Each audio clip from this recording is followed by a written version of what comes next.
Jurgen, just on the, I suppose Thursday, Sunday axis has often been seen as a burden for clubs dealing with playing on Thursdays and Sundays, but is it helping you because it's giving these players minutes and you're seeing more of them, and it's helping them that they're ready to step in the league as well? Yeah, so far we could do it like that. It's the Thursday, Sunday. It's not great, but it's something we know really for long enough, and that's fine. But yes, there's no real training in between. The boys who didn't play tonight will have a proper session tomorrow, so that's good. So there is then training, but if we would play always the same team, what we did in the past, maybe in Champions League more often or stuff like this, then there's no training at all. It's just recovery and go again.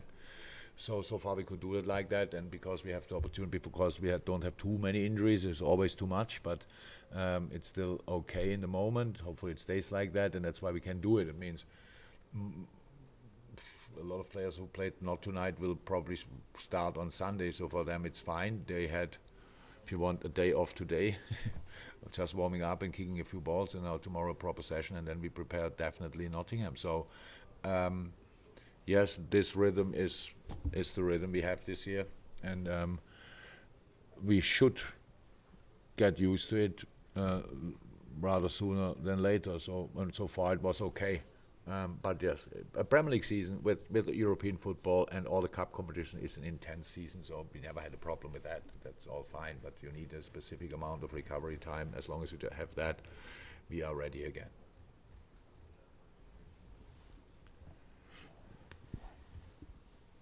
Hi, Jurgen. Hi. Salah broke another record today, only the one. Most goals from in major European competition from a Premier League player, overtaking Thierry Henry. I'm just sensing, like, is there an extra level of confidence to his play at the moment? Because even with the records that we see him break year in, year out, it just seems like there's a bit extra to his game at the moment. Yes, what is obvious that he is not bothered about it that much, so he just enjoys the group. I think that's an obvious thing. If you saw him on the bench, he wants to play, always. But he enjoyed as well watching the other boys and then coming on, scoring the goal and stuff like this. So I'm really happy for him, because he's an adult man already for a long time now, but is growing with the role he has for us and in football, maybe in general, to show that to stay on top level. It's nice to enjoy the moment, and then you go again, and that's what he obviously is doing. So it was a wonderful goal, really, a really good goal. And I didn't know about the records. Maybe he would have broken a few more records if I would be more into that, because sometimes I think I left him once out when he could have broken a record, which was not intentional. Just I'm not too much in this, but yeah, he broke the record tonight. If not tonight, he would have broken it next week or in 2 weeks, 3 weeks. So that's clear.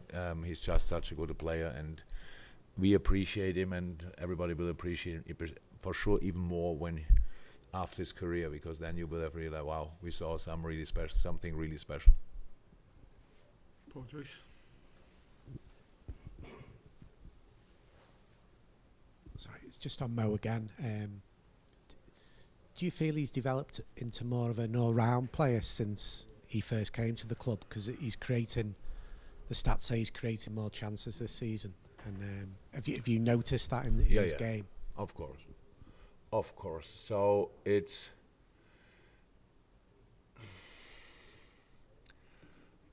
the young Mo was a super fast player who could go in behind, played at Rome together with Jaco.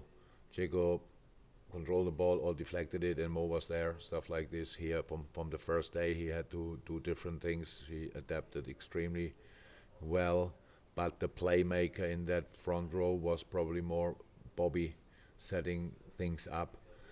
And you don't need then two players who are a bit deeper. It's not that good anyway, because you need players in the box, you need players who bring the ball over the line, and so now it's slightly different, especially with Darwin when he's playing. We have another speed player up there, so that changed Mo's position definitely, and he's smart enough to adapt to all these different things. Yeah, it's a massive development since he arrived, but he was in all phases world class, and that's probably the best you can say about a player.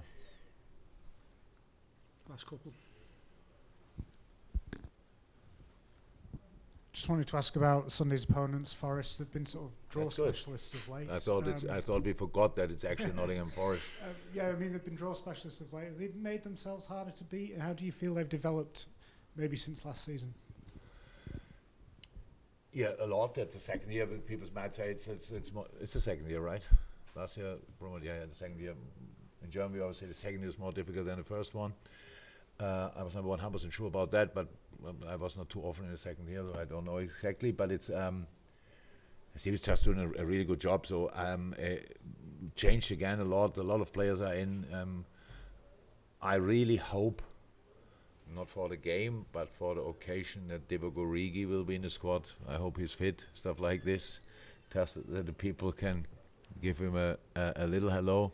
He would deserve that, definitely. Besides that, I don't wish him a good game, that's clear, but at least the occasion. Besides that, a lot of options, a lot of different opportunities for him to pick from. It's a really big squad, but for sure a challenge to manage properly. But he's doing it without any noise. I never hear anything from anybody there, so it's obviously working really well. And I think it's clear for Nottingham, they want to stay in the league and then progress from there. And that's what they are doing in the moment. And in a super tricky Premier League, they pick their points. And we know what we have to expect. It's now the analyze. Obviously, the proper analyze will happen tomorrow morning. You may forgive me that I didn't do that before this game. But I know already it will be really tricky. We remember especially the away game last year there when we lost. That was was a really hard day for us, but credit to Nottingham, because I think we were that day the better team, but you couldn't see that on the score sheet because they just stayed in the game, and that's probably the biggest strength, that whatever happens they stay in the game, and in the moment when they can do it, then they will score and will punish you. So we have to make sure that we are ready, because this will be a tough one, definitely. Richard, last one. Yeah, hi Jurgen. Just building on what you were saying to Paul about Mo and creating chances more. I mean, is that something that you sometimes get with forwards as they get into their 30s, maybe sort of more of an understanding of the game? Mo doesn't behave at all. Off the pitch, he behaves like a grown-up man. Besides that, he's just still a young player. So, and yeah, it's like that. So he's top fit. There's nothing. I think if we would really scan him, the majority of the bones are probably 19 or 20, because he just keeps himself in such a good shape. No, it's with game understanding. It's like do you get the game? That's what we try to give young players. So they all know an awful lot about football when they finish their career with 35. But the earlier you can get these information, the more useful they are. And obviously with Mo, that's clear. He understands the spaces much better. He knows how players react on him, and can then, if he cannot score, he can still be a threat for us, and that's really super important. How said Everton game was obviously will not go down in history with performance-wise, but then scoring 2 goals is massive. In other games, playing much better, not scoring, but being constantly a threat is for us as important, because that really opens up spaces for all the other boys. You might be right, but I cannot compare Mo to other 30-odd-year-old players, because I don't think biologically he is.